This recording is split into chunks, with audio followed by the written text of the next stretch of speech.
श्रीराम.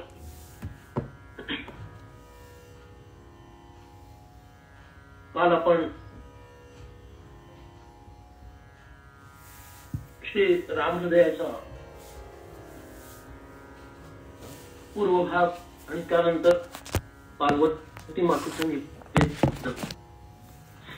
एवढा विषय श्रवण केला. आता महादेव उवाच इथून आपल्याला प्रारंभ करायचा, म्हणजे श्लोक क्रमांक 16. काल आपण पूर्ण आढावा घेतला असल्यामुळं पुन्हा त्याच्यामध्ये प्रवेश करण्याची आवश्यकता नाहीये. आता आपण महादेव उवाच इथूनच सुरुवात करूया.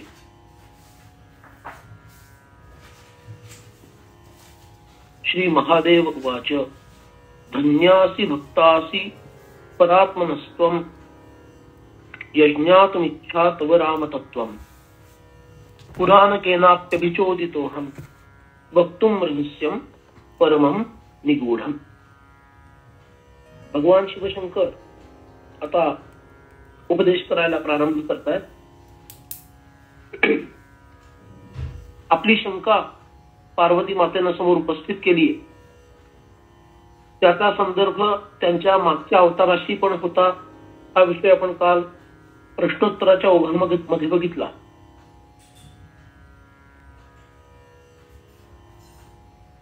जेव्हा पार्वती माता शंका उपस्थित करते त्यावेळेला त्यांनी स्पष्ट म्हटलेलं आहे,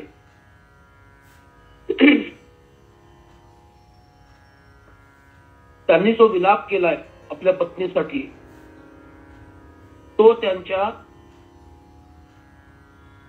परमात्मा स्वरूपाचं नसणं किंवा त्या परमात्मा स्वरूपाचं विस्मरण असणं इकडंच अंगुली निर्देश करत आहे. आणि त्यामुळं ते विस्मरण हे ते सेवनीय, वंदनीय, पूजनीय नाहीत आणि इतर जीवजंतूंप्रमाणे सामान्य आहेत असा निर्देश करत आहे. तेव्हा असं असताना तुम्ही त्यांना सेव्य, पूज्य का मानता आणि ते रहस्य काय? अशा पद्धतीनं पार्वती माता इथं आपला प्रश्न उपस्थित करते. ज्या वेळेला एखादी व्यक्ती आपण ज्यांना आदर्श मानतो, पूज्य मानतो, वंदनीय मानतो त्यांच्याबद्दल आक्षेप घेते, त्यांच्या थोरपणाबद्दल संशय व्यक्त करते, त्यांच्या महात्म्याबद्दल मनामध्ये किंतु धारण करते, अशा व्यक्तीबद्दल तुमच्या आमच्यासारखे सामान्य क्रोध करतात, दुःख व्यक्त करतात, विरोध व्यक्त करतात. पण शिवांचं वैशिष्ट्य काय ते बघा. गुरूंचं खरं स्वरूप कसं असतं, गुरूंची धारणा कशी असते आणि समोरच्याच्या विचारण्याच्या मागचा उद्देश काय आहे. फक्त भावार्थ सुद्धा बघावा लागतो. इथं शब्दार्थ थोडे कठोर आहेत. समाहा ही सर्वैहि अपि जीवजातैहि. ज्याप्रमाणे त्यांनी आपल्या पत्नी असणाऱ्या सीतेसाठी विलाप केला,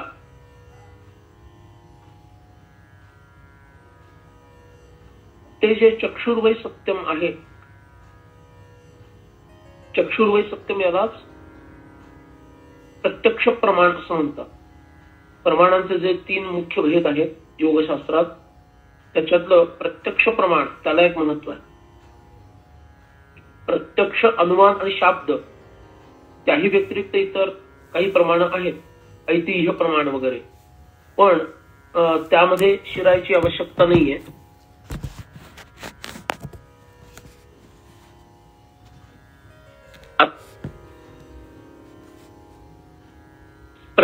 प्रमाण आम्हाला पाहायला मिळालं. समोही सर्वैरपि जीव जातैहि 14व्या श्लोकातील. याच्यातून पार्वती मातेचा शब्दार्थ हा थोडा टोचण्यासारखा आहे. मला तरी बाबा असं वाटतं की इतर जीवजंतूंप्रमाणे श्रीराम आहेत.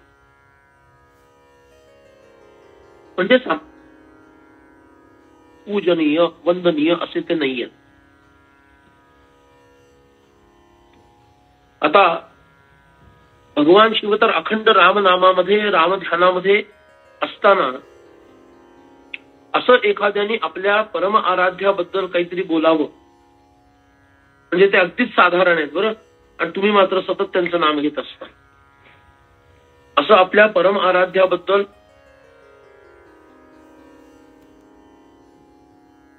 आपण क्रोधाविष्ट होऊ, दुःखी होऊ, विरोध प्रकट करू, पण आपण शब्दार्थाला महत्व देतो. इथं भगवान शिव हे भावार्थाला महत्व देत आहे. कुठल्या भावनेनं पार्वती मला हा प्रश्न विचारत आहे. तो भाव शिवांना ज्ञात आहे, महादेवांना ज्ञात आहे. आणि तो भाव ज्ञात असल्यामुळं शिवांच्या पहिली तर गोष्ट असे ते ध्यानाविष्ट आहे. बघा 6वा श्लोक काय सांगतोय. संविष्टम ध्याननिष्ठम त्रिनयनम अभयम सेवितम सिद्ध संघैः. 6वा श्लोक शिव कसे होते. संविष्टम ध्याननिष्ठम असे होते. एक तर ते ध्यानमग्न होते. त्याच्यात त्या ध्यान एकाकार झालेले शिव, त्या समाधी सुखाचा आनंद घेत असणारे शिव, त्याच्यातून त्यांना खाली उतरवून एकतर पार्वती मातेनं प्रश्नांची सरबत्ती लावली. म्हणजे मनोभंग होण्याचा ते एक कारण पहिलं. बर मनोभंग होण्याचं हे कारण आहे तर आहे. पुढं त्यांचे जे परमाराध्य भगवान बरोबर ना. इतकं सगळं असताना सुद्धा भगवान शिवशंकर पहिला उद्गार आपल्या या प्रियपत्नीबद्दल काय काढतायत हे पाहण्यासारखं आहे. 16व्या श्लोकात शिव म्हणतात धन्यासी भक्तासी परमात्मन त्वम जे ज्ञान.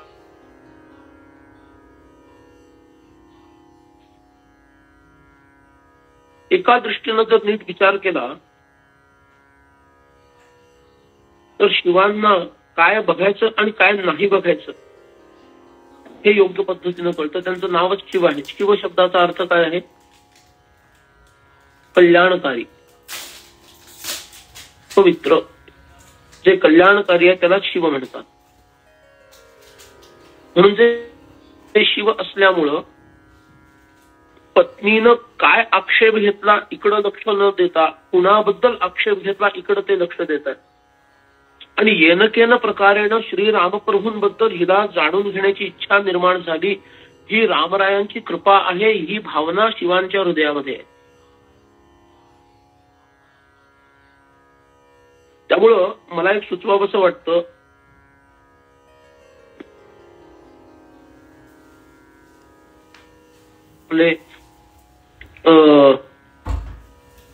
किंवा देवी देवतांपैकी कोणी असतील त्यांच्याबद्दल जर कोणी आक्षेप घेतला, त्यांच्याबद्दल काही कटुवचन व्यक्त केलं तर ती एक त्यांचं महात्म्य सांगण्याची भूमिका आपल्या आराध्य देवतेनं किंवा गुरूंनी आपल्या समोर उपस्थित केलेली आहे. आणि ती संधी आपण न गमावता त्या संधीतून त्याचं विपरीत मत बदलून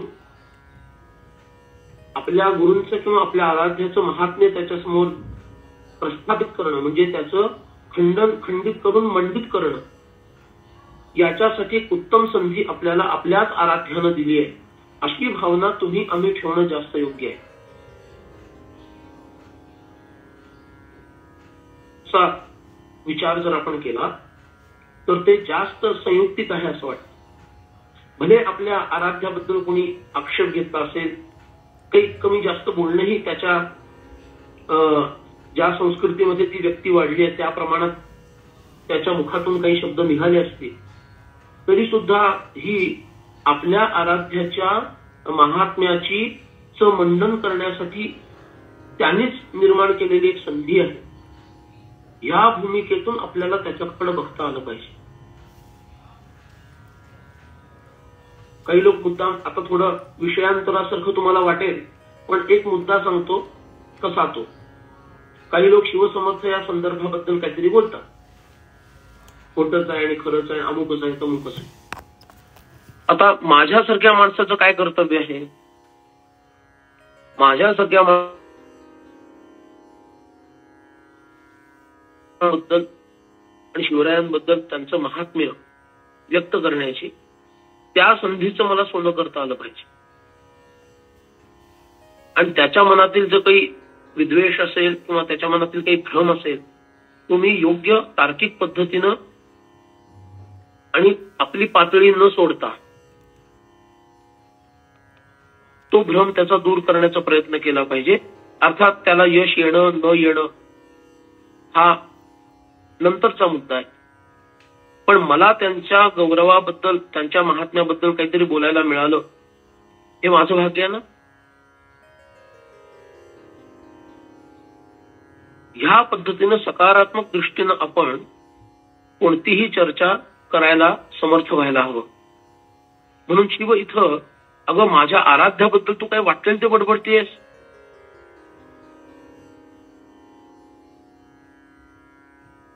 शिव म्हणतात धन्यासी भक्तासी परमात्मनस्त्वं यज्ञातुमिच्छा तव रामतत्वं. तू धन्य आहेस हे पार्वती. शिवांच्या मुखातून धन्योद्गार निघालेले आणि शिव जेव्हा एखाद्याला धन्य म्हणतात त्याचं धन्य झाल्याशिवाय ते राहणार नाही, कारण ते साक्षात शिव आहेत. का त्यांना धन्यत्व वाटतं? तिनं माझ्या आराध्याबद्दल आक्षेप घेतला किंवा शंका उपस्थित केली, इकडं त्यांचं लक्ष नाहीये. त्यांचं लक्ष आहे तिला माझ्या आराध्याबद्दल काहीतरी बोलावं असं वाटलं, ह्याचा त्यांना परम आनंद आहे. आणि म्हणून ते म्हणतात हे पार्वती, खरी खुरी तू भक्त आहेस, भक्ता असी तू भक्त आहेस, तू धन्य आहेस. का धन्य आहेस? परमात्मनः ज्ञातुम तव इच्छा असती. जे परमतत्व श्री रामतत्व सांगितलं गेलं आणि ज्याचा मला साक्षात अनुभव आहे, ते रामतत्व जाणून घेण्याची तुझ्या मनामध्ये इच्छा. एखाद्या व्यक्तीचं धन्यत्व कशावरून ठरतं?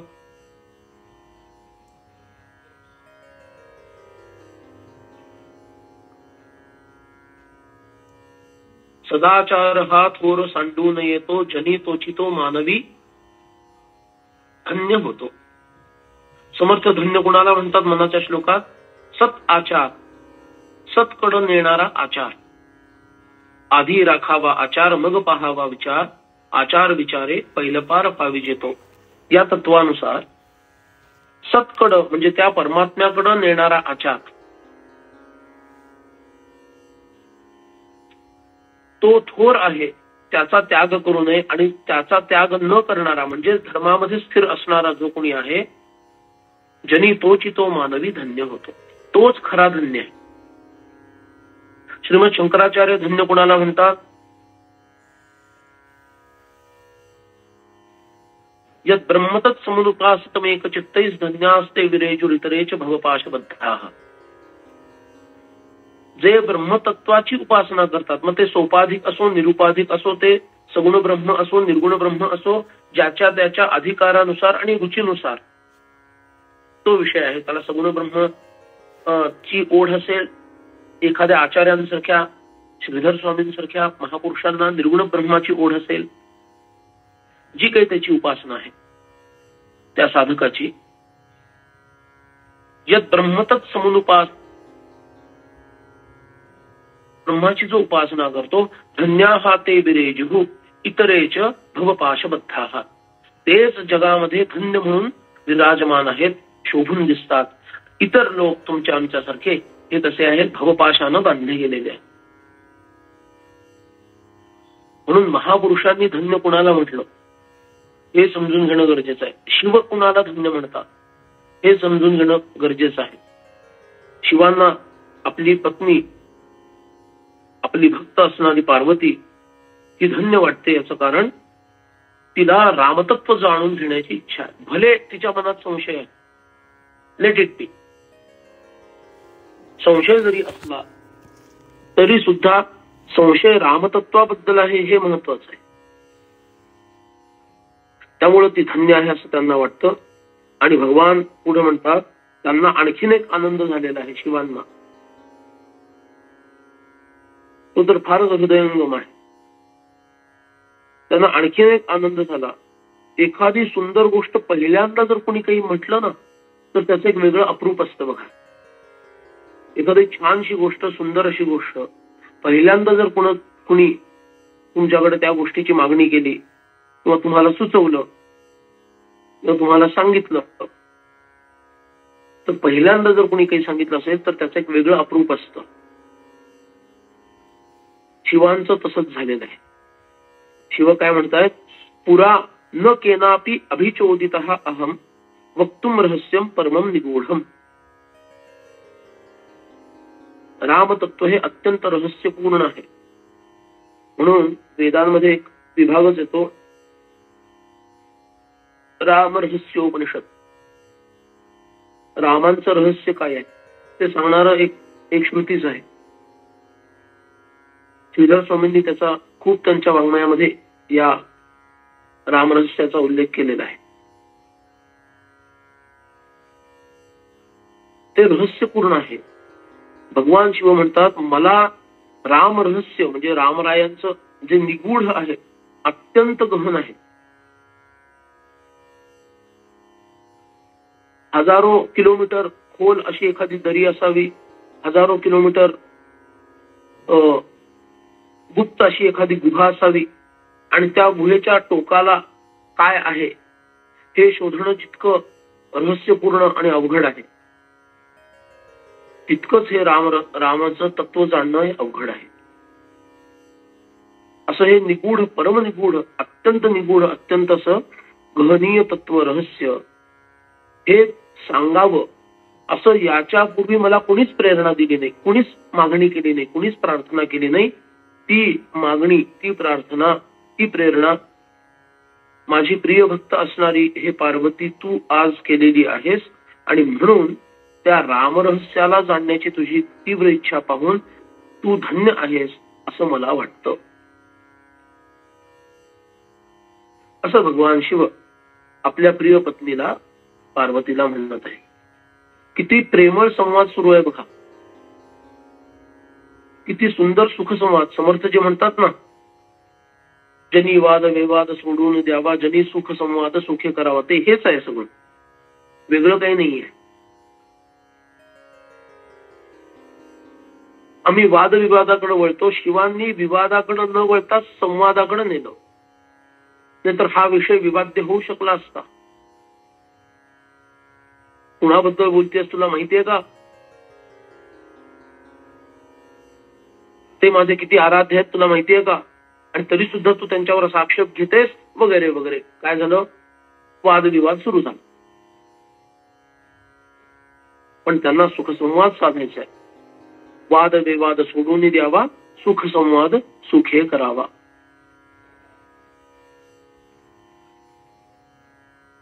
आणि म्हणून सुरुवातीला आपल्या पत्नीची प्रशंसा ते करतात आणि मग पुढे म्हणतात, त्वयाद्य भक्त्या परिणोदितोऽहं वक्ष्ये नमस्कृत्य रघुत्तमन्ते रामः परात्मा प्रकृतेरनादि आनंद एकः पुरुषोत्तमो हि. पहिल्या चरणामध्ये, आता खरं तर ही 4 चरण असतात, आपण 2 चरणामध्ये श्लोक लिहितो, पण मुळात ती 4 मानली जातात. तर पहिल्या 2 चरणामध्ये म्हणजे वरची एक ओळ, ही 2 चरण मानायची. जास्त तांत्रिक दृष्ट्या बरोबर म्हणायचं तर ती 2 चरण आहेत. तर पहिली जी ओळ आहे त्या ओळीमध्ये शिवांनी रामरायांचं स्मरण केलं. नमस्कृत्य रघुत्तमम्. बघा, प्रत्येक ठिकाणी वंदनानच प्रारंभ आहे.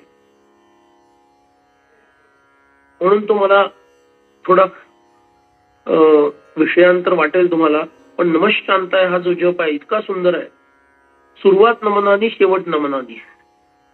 कारण ही पूर्ण आपली वैदिक परंपराच त्या श्लोकामध्ये आलेली. पार्वती माता शिवांना बोलते त्यावेळेला काय म्हणते, नमोस्तुते देव जगन्निवास. संभाषणाची सुरुवात करताना शिवांशी नमोस्तुते देव जगन्निवास अशी सुरुवात आहे. हे आपण बघितलंय गेले 2-3 दिवस. पण त्याच्या आधी राम हृदयाची सुरुवात करायची असताना स्वधा वेदव्यास जानकीशम भजे असं म्हणून सुरुवात करतात. ज्या रामरायांचं हृदय तुम्हाला सांगायचं आहे त्यांना पहिल्यांदा मी वंदन करतो.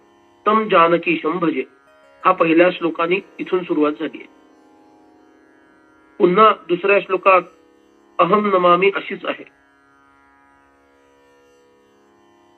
त्याच पद्धतीनं शिव सुद्धा जेव्हा राम हृदय किंवा राम रहस्य सांगायला प्रारंभ करतायत त्यावेळेला ते तो उपदेश सुरू करायच्या आधी ते रामरायांचं स्मरण करून त्यांना मनोभावे नमस्कार करतात.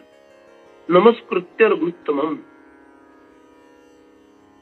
श्री रामरायांना मी मनानेच वंदन केलेलं आहे असं ते म्हणतात. आणि म्हणतात त्वया अद्य भक्त्या परिनोदितः अहं वक्ष्ये नमस्कृत्य रघुत्तमं ते.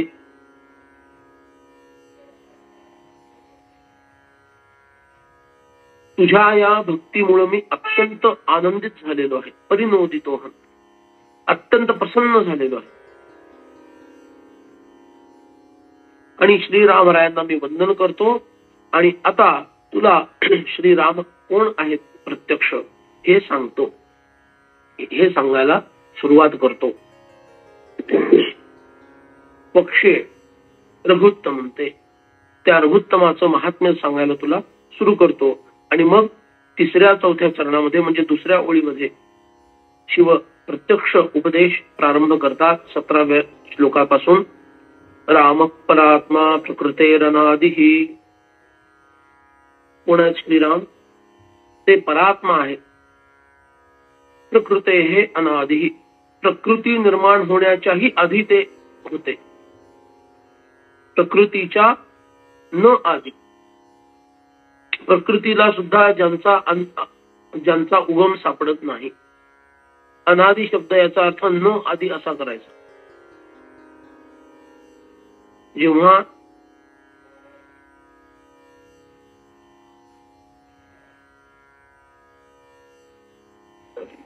स्वर आणि व्यंजन याच्यातील स्वरानं प्रारंभ होणारा शब्द नकारात्मक करायचा असतो त्यावेळेला न अ हे न लागता अन लागतं. म्हणजे आता तुमचा आवडीचा शब्द सांगतो म्हणजे लक्षात येईल. जेय अजेय. इथं व्यंजन आहे. जेयला अ लावला की अजेय त्याचा विरुद्ध अर्थ झाला. जेय शब्दाला अ लावला आधी म्हणजे विरुद्धार्थी त्याचा शब्द झाला अजेय. पण इथं आदि शब्द आहे. आदि मधला ज शब्द तिकडं काय होता, जे शब्द काय होता, व्यंजन होता. इथं आदि मधला आ शब्द हा स्वर आहे म्हणून त्याला अ न लागता अन शब्द लागतो. आणि मग अन आदि अनादि असा शब्द तयार झाला. हीच गोष्ट प्रत्येक स्वराने प्रारंभ होणाऱ्या शब्दाला विरुद्धार्थी शब्द बनवण्यासाठी वापरली जाते. म्हणून इथं काय म्हटलेलं आहे, अनादि. राम परात्मा प्रकृतेरनादि. प्रकृतीच्याही आदि अन.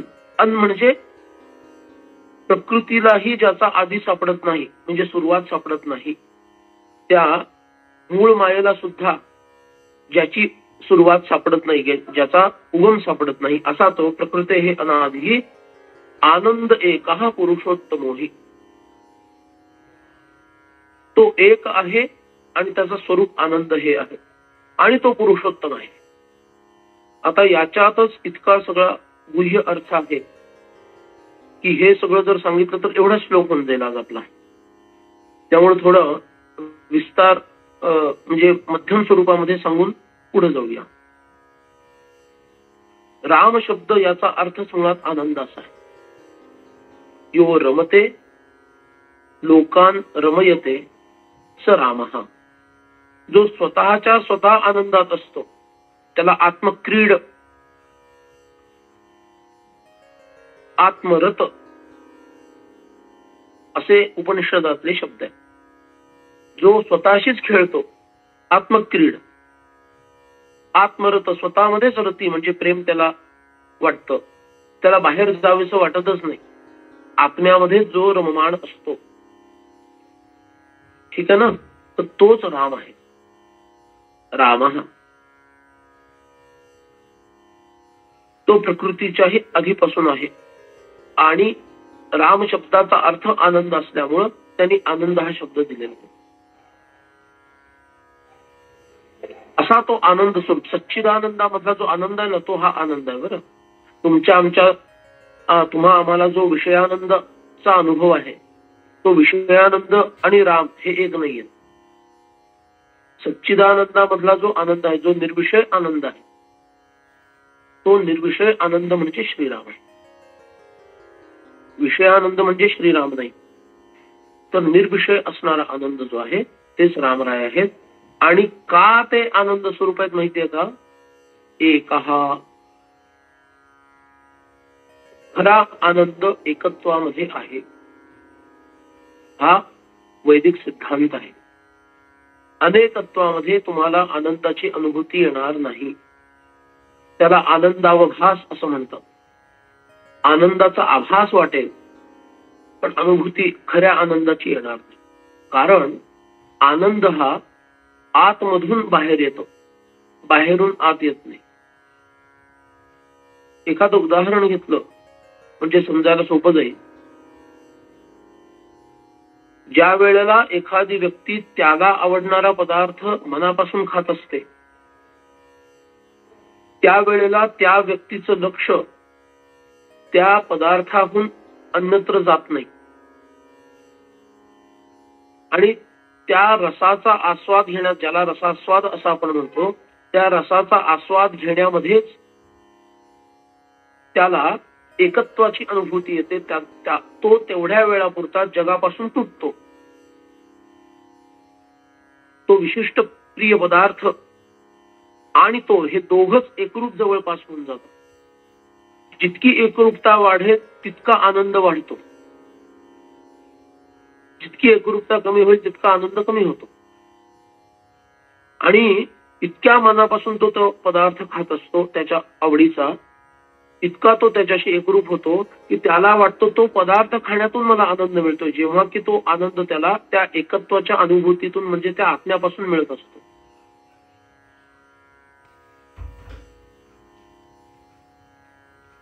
म्हणून इथं रामरायांना एकहा असा शब्द वापरलाय.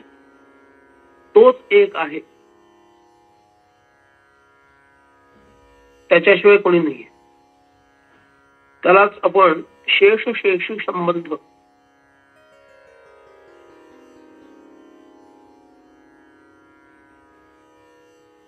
आपल्याला नागराज शेष माहिती आहे. लक्ष्मण त्यांचेच अवतार, बलराम त्यांचेच अवतार, त्यांचं नाव अनंत हेही आहे. हे जे शेष आहे ते शेष म्हणजे काय? सगळ्या सृष्टीचा लय झाल्यानंतर सुद्धा जो शेष राहिला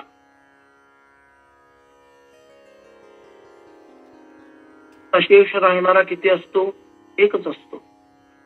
अनेक शेष राहत नाही, शेष एक राहतो.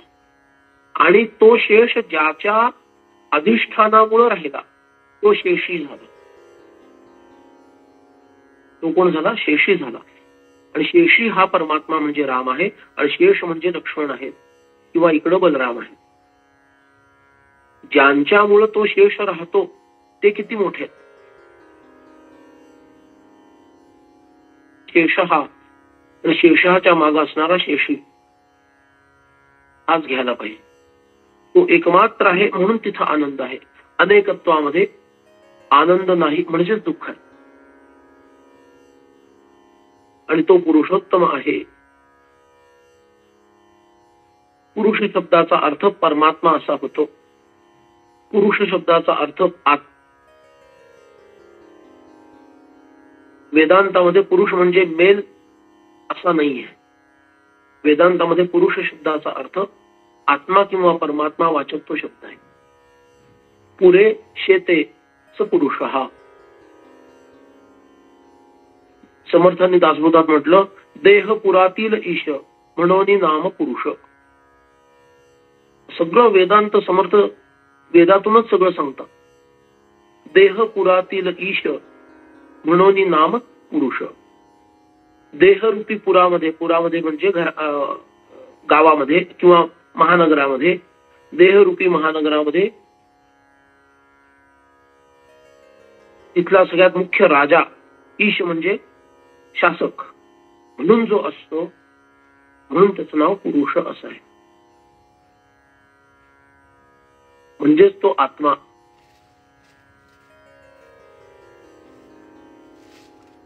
पुरुषोत्तम म्हटलं.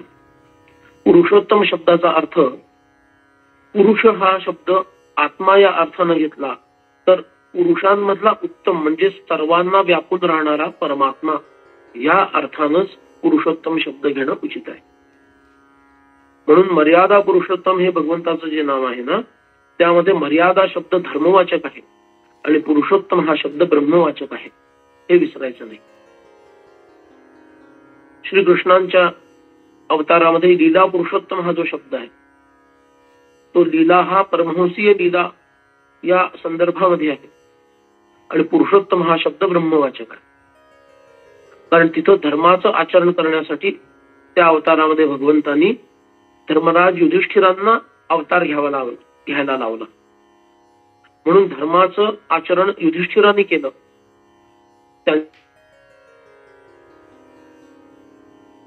हंसीय लीला विशेष करून वृंदावनात केली. म्हणून इथं पुरुषोत्तम शब्द हा ब्रह्मवाचक घेणं उचित आहे. आणि असे श्रीराम काय आहेत? परात्मा आहेत. परात्मा याचा अर्थ सगळ्यांच्याही पलीकडे असणारे, आणि दुसरा अर्थ सगळे ज्यांच्यात सामावतात असे. जीवात्मा परमात्मा हा संबंध मान्य करायचा ठरवला तर सर्व जीवात्मे ज्यांच्यामध्ये निवास करतात, किड्या मुंगीपासून अगदी तुमच्या आवडत्या करोनाच्या जीवात्म्यापासून ते ब्रह्मदेवादिक शिवादिक सगळ्यांपर्यंत जितके म्हणून आत्मे आहेत ते ज्यांच्यामध्ये निवास करतात ते कोण आहेत? परात्मा असे आहे. असे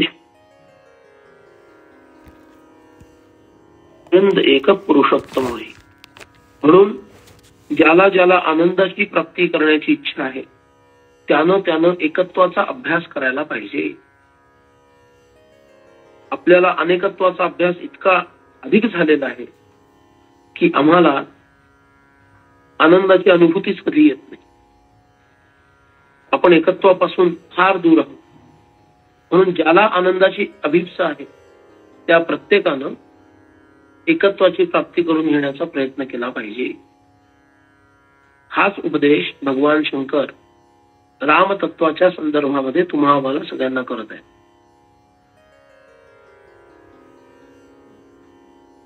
पुढे ते म्हणतात 18वा श्लोक, स्वमायया कृष्णविदं हि सृष्ट्वा यः सर्वांतरस्थोऽपि निगूढ आत्मा स्वमायया सृष्टमिदं विचष्टे. विचष्टे म्हणजे मला पक्क माहित आहे, पूर्ण ज्ञान ज्याचं मला आहे हे मी पूर्ण रूपानं जाणतो. काय जाणतो? जे श्रीराम परात्मा आहेत, प्रकृतीच्या ही आधीपासून आहेत, जे एकमात्र आहेत, जिथं अनेकत्व नाही, म्हणजे जिथं विभाग नाही, जिथं अवयव नाही, जे एकमात्र असे आहेत, जेच आनंद स्वरूप आहेत आणि जे ब्रह्मस्वरूप आहेत, ते काय करतात? स्वमायया कृत्स्नम इदम हि सृष्ट्वा. ते स्वतःच्या मायेनं इथं भव किंवा प्रकृती किंवा संसार हा अर्थ घ्यायचा. स्वमायया कृत्स्नम. कृत्स्नम म्हणजे अगदी नेमकेपणे, स्थिरपणे, निश्चितपणे. इदम ही सृष्ट्वा, याची उत्पत्ती करून नभोवत अंतर्बहिः आस्थितः यः. ज्याप्रमाणे आकाश अंतर्बाह्य व्यापून असतं, आकाश हे ब्रह्मांडाला अंतर्बाह्य व्यापून असतं. आता आपण फिजिक्स आणि हे सगळं शिकलेले आहोत, तर त्यामध्ये आपण इंटरमॉलिक्युलर स्पेस असा एक शब्द वापरतो आणि इंट्रामॉलिक्युलर स्पेस असा एक शब्द वापरतो. दोन रेणूंमध्ये किंवा दोन स्पेस आहे, दोन अणूंमध्ये स्पेस आहे. इतकंच नव्हे, अणूच्या आतमध्ये प्रवेश केला तर अणूच्या आतमध्ये सुद्धा स्पेस आहे.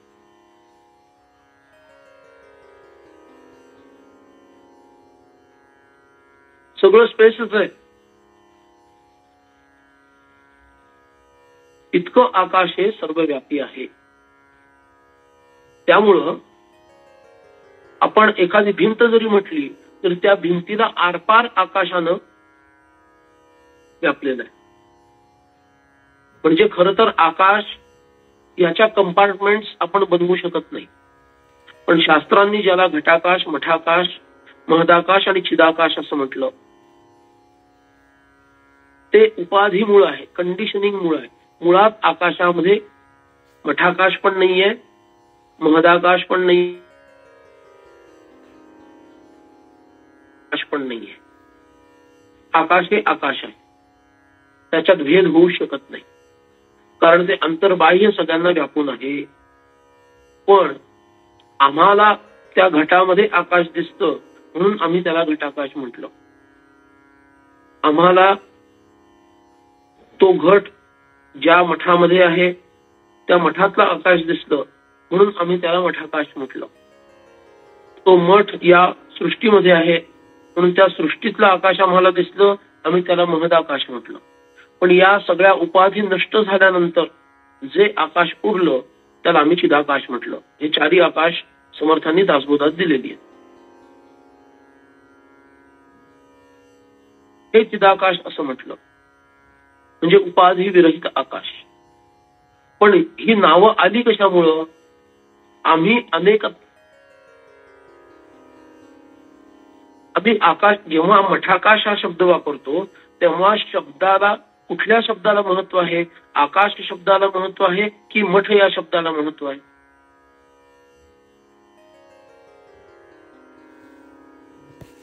आम्ही जेव्हा घटाकाश शब्द वापरतो त्यावेळेला घट शब्दाला महत्व आहे की आकाश शब्दाला महत्व आहे?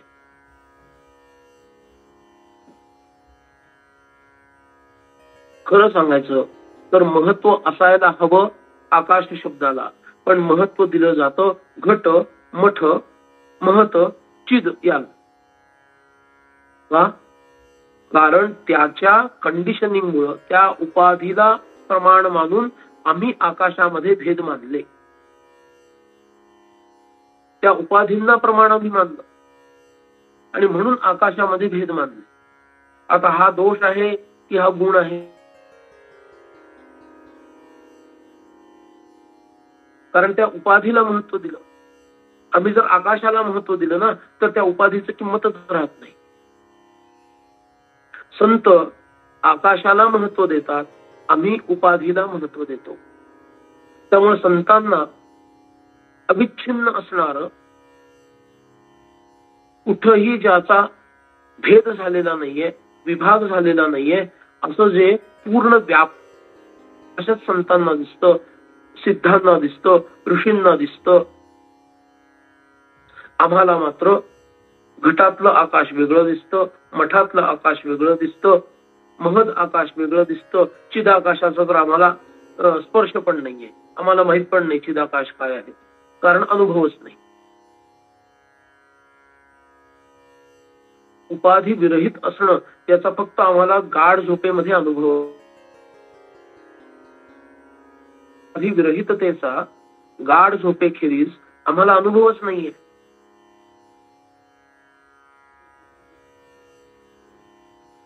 त्यामुळं इथं भगवान शंकर म्हणतायत नभोवत अंतर्बहिः आस्थितो यहा.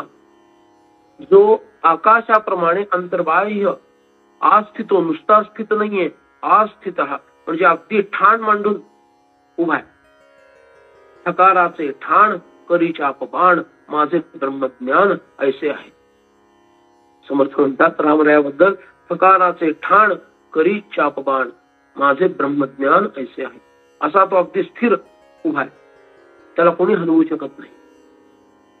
ठाण मांडून उभा आस्थितः यहा. ज्याप्रमाणे आकाश अंतर्बाह्य सगळ्याला व्यापून आहे, अगदी त्याचप्रमाणे श्री रामरायांनी त्या आकाशालाही व्यापलेलं आहे. जेथे गाळून घेतले नभा असे भगवान आहेत. आणि पुढे ते म्हणतायत सर्वांतरस्थोपि निगूढ आत्मा स्वमायया सृष्टम इदम विचष्टे. आणि मी अगदी ठामपणे तुला हे पार्वती सांगतो, विचष्टे अगदी पक्क तुला मी सांगतो, I know it very well, it is my conviction. विचष्टे मी तुला पक्क सांगतो काय, सर्वांतरस्थ अपि निगूढ आत्मा स्वमायया सृष्टम इदम. सगळ्यांपासून अलिप्त असणारा, गुप्त असणारा, आत्मस्वरूप असणारा, पण सर्वांच्या अंतरामध्ये असणारा, तो सर्वांच्या अंतरामध्ये आहे, पण तो माझ्या अंतरात आहे ह्या सर्वांपैकी कुणालाच माहित नाहीये. इतका तो गुप्तपणे राहतो. तुम्ही विचार करा, तुमच्या घरामध्ये एखादी व्यक्ती काही क्षणासाठी जरी गुप्तपणे राहिली आणि जर तुम्हाला घरात लावलेल्या त्या सीसी कॅमेरामुळं जर ते दृष्टोत्पत्तीस आलं, म्हणजे एखादी व्यक्ती आपल्या कंपाऊंड मधून आत आली, तुम्ही काही खोल्यांमध्ये सीसी कॅमेरे लावत नाही मलाही माहितीये, घरातल्या तरी, पण कंपाऊंड मधून आत येताना ती व्यक्ती नंतर दिसली जेव्हा तुम्ही तो व्हिडिओ बघितला सीसीटीव्हीतला, आणि ती बाहेर जातानाही दिसली.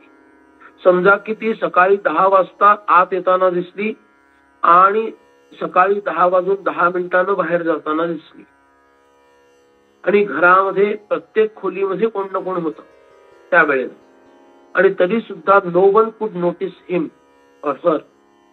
कुणालाच ती व्यक्ती दिसली नाही. तर तुम्हाला कसं वाटेल? विचार करा क्षणासाठी. तुम्हाला कसं वाटेल?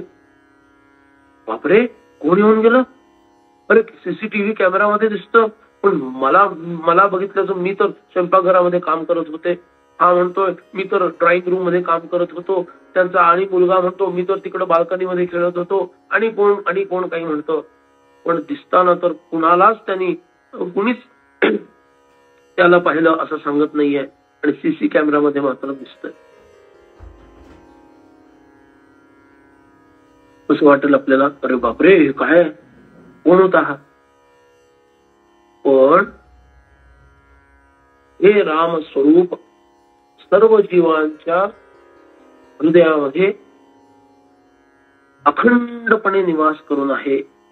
त्याचा थांग पत्ता सुद्धा आम्हाला लागत नाही, आणि एवढंच नव्हे, आमच्या सीसीटीव्ही मध्ये सुद्धा तो दिसत नाही. तो आलाय, तो गेलाय हे दिसतच नाही. सीसीटीव्हीला सुद्धा त्याचा सुगावा लागत नाही. असा तो दिव्य प्रभू अखंडपणे निवास करून आहे.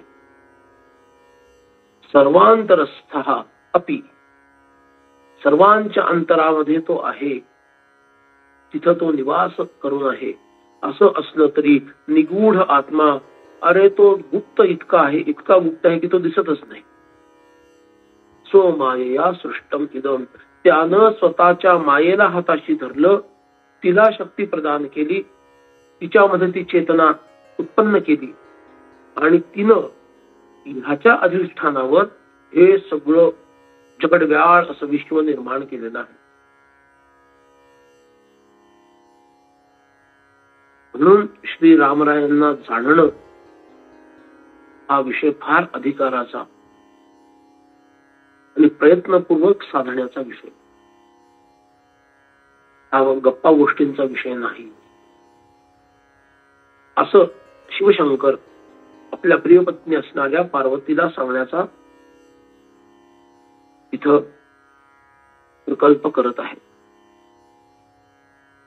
पुढे ते म्हणतायत, जगन्ति नित्यं परितो भ्रमन्ति यत् सन्निधौ चुंबक लोहवद्धि एतन्न जानन्ति विगूढ चित्ताः स्वाविद्यया संवृत मानसाये. खरं तर स्वतःच्या अविद्येनं संवृत झालेले म्हणजे कोशात गेलेले सर्वसामान्य लोक हे विमूढ चित्त आहे, श्रीराम नाहीत. हाच तर मुद्दा पार्वती मातेनं मांडलाय ना. 19व्या श्लोकामध्ये दुसऱ्या ओळीमध्ये स्वाविद्यया संवृत मानसा असा शब्द आला आणि माग जर तुम्ही पार्वती मातेच्या संवादामध्ये बघाल तर 13व्या श्लोकामध्ये स्वाविद्यया संवृतम आत्मसंज्ञम असं म्हटलेलं आहे. 13वा श्लोक, स्वाविद्यया संवृतम आत्मसंज्ञम. पहिल्या ओळीत इथं पार्वती माता जो संदर्भ रामरायांच्या संदर्भात देत आहे तोच संदर्भ इथं भगवान शंकर मायेनं बांधल्या गेलेल्या बद्ध जीवांच्या संदर्भात देत आहेत. ही केवढी गंमत आहे.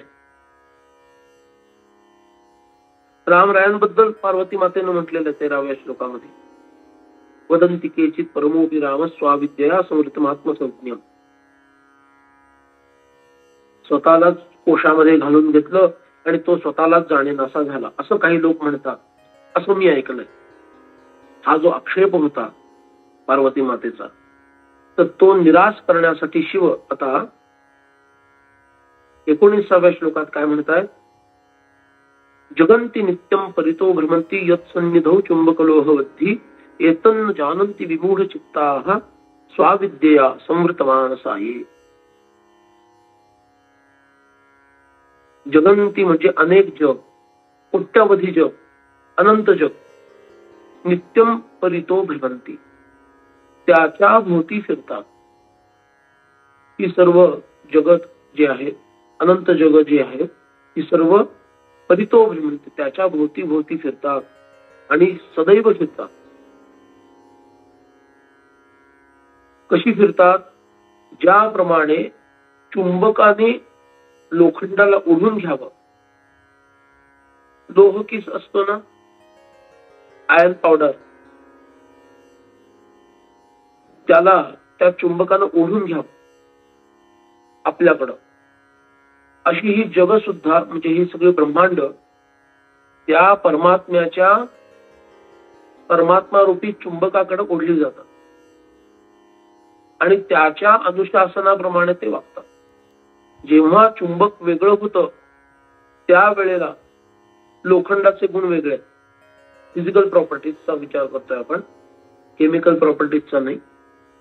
त्यावेळेला लोखंडाचे गुण हे लोखंडाचे, पण ज्या वेळेला ते चुंबकाच्या सानिध्यामध्ये येतं त्यावेळेला लोखंड सुद्धा चुंबकासारखंच वागायला लागतं. तसे गुणधर्म चुंबकासारखे होतात.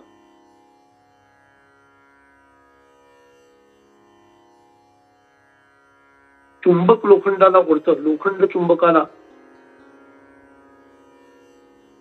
आकर्षित करणं कठीण आहे. त्यामुळं लोह चुंबक आणि चुंबक यांचा जो संबंध आहे तसाच त्या परमात्म्याचा आणि या सृष्टीचा. ज्याप्रमाणे त्या चुंबकाकडे लोखंड ओढलं जातं त्याप्रमाणेच परमात्मा ज्या वेळेला सृष्टीचा विलय करायचा ठरवतो त्यावेळेला त्याच्यामध्येच त्या सगळ्या ब्रह्मांडाचा विलय होऊन जातो.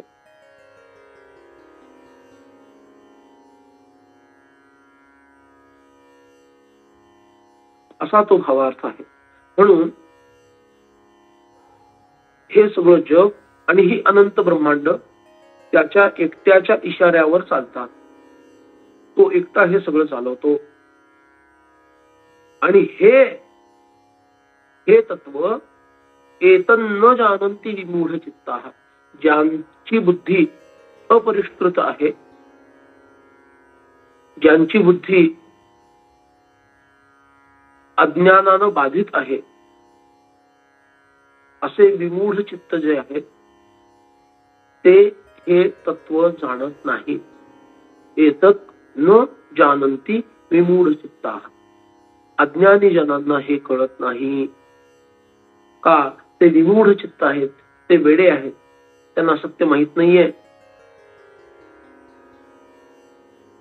स्वाविद्येया संवृत मानसाये, हे लोक स्वतःच्या अविद्येच्या कोशामध्ये बांधलेले आहेत, राम नाही. तू काल म्हणत होतीस, मगाशी म्हणत होतीस की रामराय स्वतःच्या अविद्येनं कोशामध्ये बद्ध झालेले आहेत, ते सत्य नाहीये. असे लोक जे हे सत्य जाणत नाहीत ना, ते अविद्येच्या कोशामध्ये बांधले गेलेले आहेत आणि ते सत्य जाणत नाही.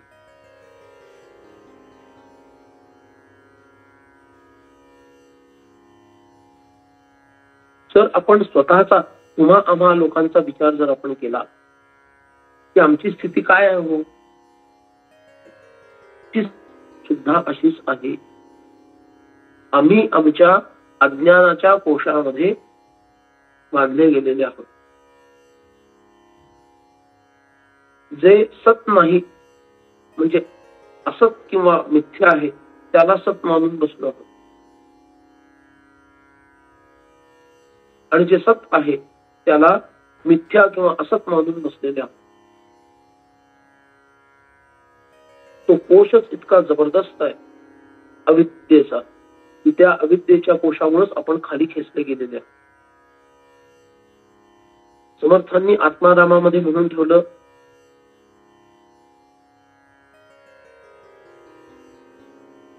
माया योगियांची माऊली जेथून तेथे नेऊन घाली.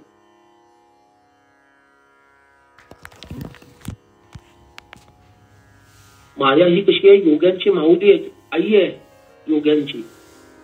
का?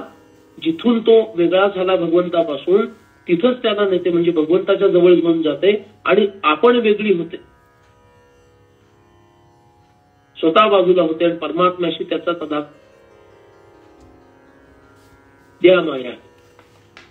पण आम्ही अविद्यारूपी मायादास इतके बुडून गेलो आहोत, तिच्या त्या चमचमाटाला इतके आम्ही भ्रमित झालो आहोत त्या चमचमाटा पुढं की आम्हाला खरं सत्य काय आहे ते जाणून घ्यायची इच्छाच होत नाही. ते परब्रह्म तत्व काय आहे, कसं आहे ते, त्याचा माझा संबंध काय आहे. खरा तर त्याचा आणि माझाच संबंध आहे, बाकी कोणाचा नाहीये. हे संतांना अनुभवाला येतं म्हणून ते सांगतात. समर्थांचं एक सुंदर पद आहे बघा, तुझी या वियोगे जीवित्व आले, शरीर पांगे बहुरुख झाले, अज्ञान दारिद्र्य माझे सरेना, तुझ वीण रामा मज कंठविना. का? तुझी या वियोगे जीवित्व आले, तुझा वियोग झाला आणि मला जीवदशा. उपयुक्त जर तुझ्या बरोबर मी राहिलो असतो तर मला कशाला जीवदशा प्राप्त झाली असती. मी आत्मरूपच राहिलो असतो, तुझ्याशी एकरूपच राहिलो असतो. पण अविद्येच्या प्रभावामुळे आमच्यावर हा अंमल चालतो. आणि थोडा नीट विचार केला तर लक्षात येईल, अविद्याच मूळ कारण आहे आमच्या पतनाचं.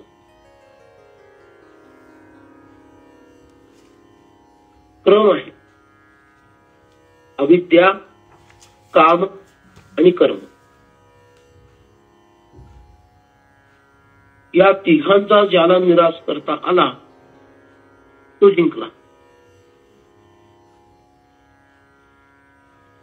अविद्या आहे त्यामुळं काम आहे. अविद्या आणि काम आहेत म्हणून हे आहेत म्हणून जन्म आहे. जन्म आहे म्हणून मृत्यू आहे आणि परत मृत्यू आहे म्हणून परत जन्म आहे. परत जन्म आहे म्हणून परत मृत्यू आहे. परत मृत्यू आहे म्हणून परत जन्म आहे. हेच हा सगळा खेळ चाललेला आहे. सुरुवात कुठून झाली? अविद्या. अविद्या अविद्येतून म्हणजे विपरीत काहीतरी दाखवणं. सत्य सत्य रूपात न दाखवता मिथ्या रूपात प्रस्तुत करणं आणि मिथ्या मिथ्या आहे असं न दाखवता सत्य रूपामध्ये प्रस्तुत करणं म्हणजे अविद्या.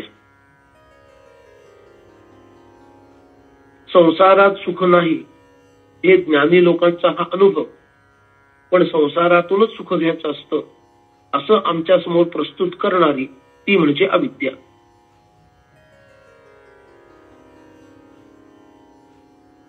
अन्यत्र कुठंच सुख नाही हे सत्य जे संतांना आणि ऋषींना कळलं, पण भगवंतामध्ये सुख असतं याची अनुभूती येऊ न देणं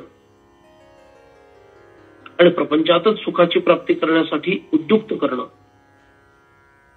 म्हणजे विपरीत काहीतरी समोर आणून ठेवणं याला म्हणायची अविद्या. शिंपल्यांना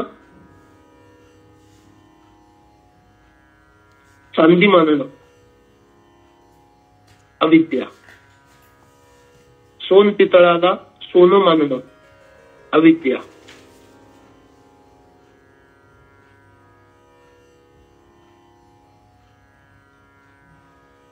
अविद्येमुळं काम उत्पन्न होतो. काम याचा अर्थ इच्छा.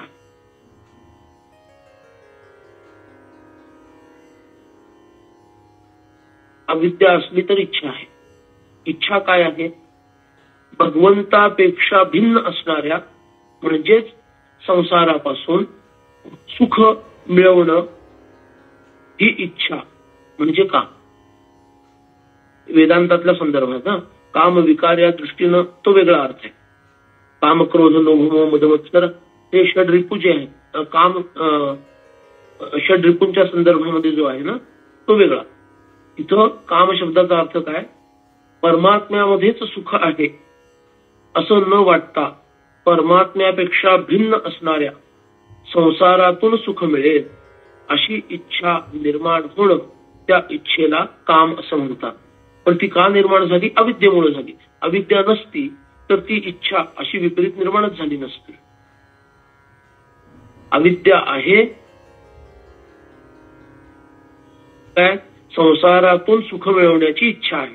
मग काय होणार? कर्म करावं लागणार. You are bound to do something. जे संसारातून सुख मिळवण्यासाठी धडपड करावी लागते ती धडपड म्हणजेच कर्म. म्हणजे इथं कर्म विपाकाचा सिद्धांत सुरू झाला. म्हणजे कर्म विपाकाचा सिद्धांत सुरू करायला लावणारा काम, कामाला जन्म देणारी अविद्या. म्हणजे सगळ्याचं मूळ काय झालं? सर्वाचं मूळ अविद्या आहे. आणि म्हणून इथं शिव एतन्न जानन्ति विमूढ चित्ताः स्वाविद्यया. स्वाविद्यया म्हणजे स्व अविद्यया, स्वतःमध्येच असणाऱ्या अविद्येच्या योगाने संवृत मानस आहे. त्यांचं मानस म्हणजे त्यांची बुद्धी, मन, चित्त, अहंकार हे त्या अविद्येनं जणू काही त्याच्या भूत दिलाय असं म्हणा. आणि अशा या प्रभावामुळे काय झालं?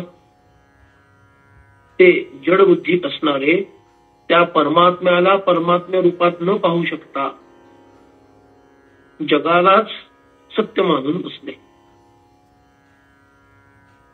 आणि स्वतःच्या आत्म्याला पाहू न शकता ते देहालाच आत्मा मानून बसले. त्यालाच देहात्मबुद्धी म्हणतात. देह म्हणजेच मी. ही झाली देहात्मबुद्धी. ही सुद्धा अविद्येचीच परिष्कृती आहे. अविद्येच्यामुळेच हे सगळं झाले. अविद्या जर नसती तर देहात्मबुद्धी कधीच निर्माण झाली नसती. म्हणून सगळ्याच्या मुळाशी अविद्या आहे. अविद्या, काम आणि कर्म हाच आपल्या पतनाचा मार्ग आहे. म्हणून कडे जायचं असेल तर आता कर्म, काम आणि अविद्या असं जावं लागेल. जसं तुम्ही आपल्या या मठामध्ये समजा श्रीधर स्वामींच्या मठात आला तर सगळ्यात शेवटी जे तुम्हाला लागलं ते काय लागलं? अर्थातच मठ. कारण मठात तुम्ही आला.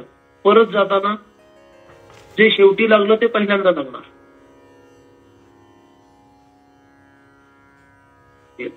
त्याच्यानंतर सोसायटीचं द्वार लागेल. त्याच्यानंतर त्या चौकात जिथं तुम्ही आलात तो चौक लागेल. त्यानंतर आणि कुठून आलात त्या रस्त्याच्या त्या खुणा तुम्हाला लागतील आणि सगळ्यात शेवटी तुमचं घर लागेल. घरातून इथे येताना सगळ्यात शेवटी मठ लागला आणि मठातून घरी जाताना सगळ्यात शेवटी घर लागलं. ते जसं उलट आहे तसं अविद्या, काम आणि कर्म असं आपलं पतन झालंय. आता आपल्याला पुन्हा मार्ग शुद्ध करत करत, कामना शुद्ध करत करत, अविद्येला बाजूला सोडून विद्येचा आश्रय घेऊन आपल्याला परमपदापर्यंत पोहोचावं लागेल. हाच एक मार्ग आहे. आणि ह्या पद्धतीने जर आपण साधना करू, डोळसपणे साधना करू, तर निश्चित एक ना एक दिवस अशा असणाऱ्या रामतत्वापर्यंत आपण निश्चितच पोहोचू. याबद्दल शंका बाळगण्याचं कारण नाहीये. मला वाटतं आज आपण निवेदनाचा विषय इथपर्यंतच घेऊया. आता प्रश्नोत्तर सुरू करू आणि प्रश्नोत्तर झाल्यानंतर मग विश्राम करू. हे प्रश्न असतील तर तुम्ही विचारू शकता.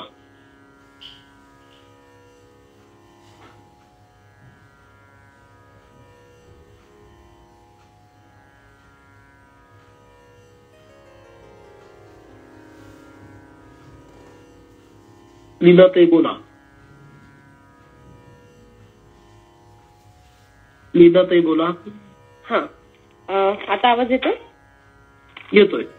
एक प्रश्न असा होता की आता आपण काय म्हटलेलं, म्हणजे असं काय, आता माझ्या डोक्यामध्ये एक क्वेश्चन आला की पदार्थाच्या सेवनातनं आत्म्याला आनंद होतो असं आपण एका ठिकाणी म्हटलेलं की म्हणजे तो आनंद जो आहे तो आतून येतो, आत्म्यामधून येतो असं आपण म्हणतो. तर मग तो ऍक्च्युअली कुठून येतो? कारण की आता पदार्थाचं सेवन म्हणजे ते विषयाचं स्वरूप झालं. तर मग आत्माला त्याच्यामधनं आनंद का येईल किंवा आत्मा त्याच्यातनं तृप्त कसा काय होईल? जर आत्म्याला काही इच्छाच नसते. आत्म्याला आनंद येतो असं म्हटलंच नव्हतं. आत्म्यापासून आनंद येतो त्याची जाणीव मला होते. बरोबर. तिथून आनंदाची म्हणजे उत्पत्ती कशी काय होते? जर आपण म्हणतो की तो निर्गुण कशासाठी? तो खाद्यपदार्थ खाताना मी इतका एकाग्र होऊन जातो. एकत्वात आनंद कसा आहे हे सांगण्यासाठी तो दृष्टांत दिला होता. एकत्वामध्ये आनंद कसा आहे हे सांगण्यासाठी तो दृष्टांत दिला होता की आपण भोजन करताना अत्यंत स्वादिष्ट आवडीचा पदार्थ खात असताना आपण इतक्या एकाग्रतेनं तो होऊन जातो. म्हणजे एकत्वाची प्राप्ती झाल्यासारखी होतेच असं नाही म्हणणार मी, झाल्यासारखी होते. आणि एकत्वाच्या जितक्या जवळ तुम्ही जाल तितकं तुम्हाला आत्म्याची अनुभूती यायला लागते. आणि म्हणून आत्म्याकडून येणारा आनंदच त्या विषयाच्या आनंदाच्या स्वरूपामध्ये मला मिळाला असं मला वाटायला लागतं. पण आनंद हा विषय देत नसतो. हा, ओके, कळालं. असा तो भावार्थ आहे. बरोबर, ठीक आहे. ठीक आहे, कळलं. येस. उर्मिला ताई.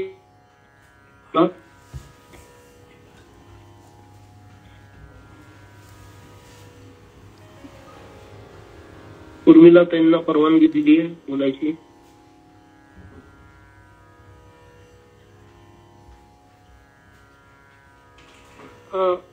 नमस्कार. जय श्रीराम. येत मला ना 18वा श्लोक आहे ना, त्याच्या पहिल्या ओळीचा नीट अर्थ नाही कळलेला. स्वमायया कृत्स्नमिदं हि सृष्ट्वा नभो. काय नाही कळलं? स्वमायया कृत्स्नमिदं हि सृष्ट्वा. याचा शब्दार्थ पाहिजे का?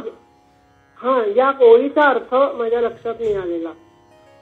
स्वमायेया स्वतःच्या मायेनं, कृष्णम म्हणजे निश्चितपणे, दृढपणे, इदम हे, ही नक्कीच, सृष्टवा निर्माण करून. स्वतःच्या मायेनंच त्यांनी हे सगळं निर्माण केलेलं आहे असा त्याचा अर्थ. आणि तो मात्र नभोवत अंतर्बहिरात्मस्थित. तो मात्र काय आहे? आकाशाप्रमाणे अंतर्बाह्य त्या सृष्ट म्हणजे स्वतःच निर्माण केलेल्या पदार्थाला व्यापून आहे. म्हणजे मायेच्या आश्रयानं त्यानं हे निर्माण केलं आणि तो स्वतः कुठं राहिला? मग तो स्वतः आकाशाप्रमाणे अंतर्बाह्य त्याला व्यापून राहिला असा त्याचा अर्थ आहे. धन्यवाद. आणखीन एक तुम्हाला वेगळा प्रश्न आहे पण मी विचारते की आपण आता आम्ही जेव्हा संध्याकाळी हे सगळे म्हणतो आपण रामरक्षा, भीमरूपी किंवा गणपती स्तोत्र वगैरे, तर त्याच्यामध्ये रामरक्षा आधी म्हणायची का भीमरूपी आधी म्हणायची? भीमरूपी आधी म्हणायची. भीमरूपी आधी ना. तर आम्ही लहानपणापासून रामरक्षा आधी म्हणतो आणि नंतर भीमरूपी म्हणतो. पण मी मध्यंतरी असं ऐकलं होतं की आधी भीमरूपी म्हणायचं आणि मग रामरक्षा म्हणायची. तर ते निश्चित आधी मंदिरात प्रवेश करताना नंदी आधी लागतो की शिवलिंग आधी लागतं? नंदी आधी लागतो, शिवलिंग नंतर लागतं. हो बरोबर. किंवा रामरायांच्या मंदिरात सुद्धा प्रवेश केला आणि दास मारुती असतील वेगळे, त्या पंचायतानामधले नाही, बाजूला. तुम्ही नाशिकला गेला असाल तर किंवा चाफळला गेलेला असाल तर तिथं मारुतीराय रामरायांच्या चरणाशी नाही, समोर आहे. किंवा सज्जनगडावर सुद्धा जर तुम्ही जाल तर पहिल्यांदा दास मारुती लागतात की पहिल्यांदा रामराय लागतात? पहिल्यांदा दास मारुती भेटतात आपल्याला, त्यानंतर आपण रामरायांच्या जवळ जातो. तसाच तो भावार्थ आहे. हनुमान किलकम आहे ना, हनुमान ही किल्ली आहे रामरक्षेची. मग ते प्रसन्न झाले तर रामरक्षेचं फळ मिळायला वेळ लागत नाही. बरोबर. म्हणून रामरक्षा म्हणण्याच्या आधी भीमरूपी स्तोत्र म्हटलेलं सांगतो. धन्यवाद. जय श्रीराम. जय श्रीराम. सुहास आपटे बोलू शकता. अविद्या, काम आणि कर्म असं तुम्ही सांगितलं की त्या अविद्येमुळे काम आणि इच्छा आणि नंतर कर्म होतं आणि त्याच्या पतन तुमचं चालू होतं. पण ही मनुष्याच्या मनात अविद्या कुठून निर्माण झाली आणि कोणी निर्माण केली, त्याच्यामुळे पुढे त्याचं पतन झालं. जर ही अविद्या त्या माणसाच्या मनात निर्माण झाली नाही तर ते पुढचं सगळं प्रश्नच येणार नाही. तो माणूस पण राहणार नाही ना. हो तेच बरोबर. त्यामुळे हा प्रश्न इकडून आपण पाहतोय म्हणून तसा वाटतोय. जिथं आपण आहोत तिथून तो प्रश्न मुळाकडे जायचा प्रयत्न करतोय म्हणून पाहतो. मुळातून पाहिला तर तो माणूसच राहणार नाही. हो मग तेच म्हणायचं तो असेल म्हणून तो प्रश्न तसा उद्भवत नाही. कारण मायेचं स्वरूप हे अनादी शांत सांगितलेलं आहे. परमात्मा अनादी अनंत आहे पण माया अनादी शांत आहे. ती अनादी आहे म्हणजे तिचं सुरुवात सांगता येत नाही. पहिला जन्म असा सांगता येत नाही. माझ्या पहिल्या जन्माचं कोणतं कर्म होतं पहिला जन्म घ्यायला, असा हा प्रश्न झाला.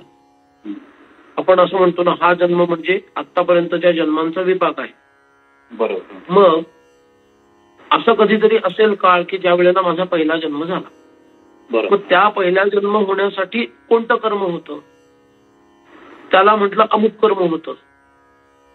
तर मग त्याच्या आधीचा जन्म कुठला होता, म्हणजे तो पहिला नाही ठरत. बरोबर आहे. तर हे उत्तर असं असल्यामुळं त्याला अनादीच म्हटलेलं आहे. त्याला सुरुवात नाही, कोणी सुरुवात शोधू शकत नाही. कारण माया ही अनादी आहे, पण शांत आहे, अंत होणारी आहे. ज्या वेळेला आत्मज्ञान प्रकट होतं त्यावेळेला ती माया अंत पावते. त्यामुळे ती अनादी शांत आहे. आपण जीव भावात आहोत, बद्ध भावात आहोत, म्हणून त्या दृष्टीने आपण विचार करतो की माझा पहिला जन्म काय असेल. कधीतरी पहिला जन्म झाला असेल. तर त्याचं उत्तर हेच आहे की ते अनादी आहे, त्याला सुरुवात कोणी सांगू शकत नाही.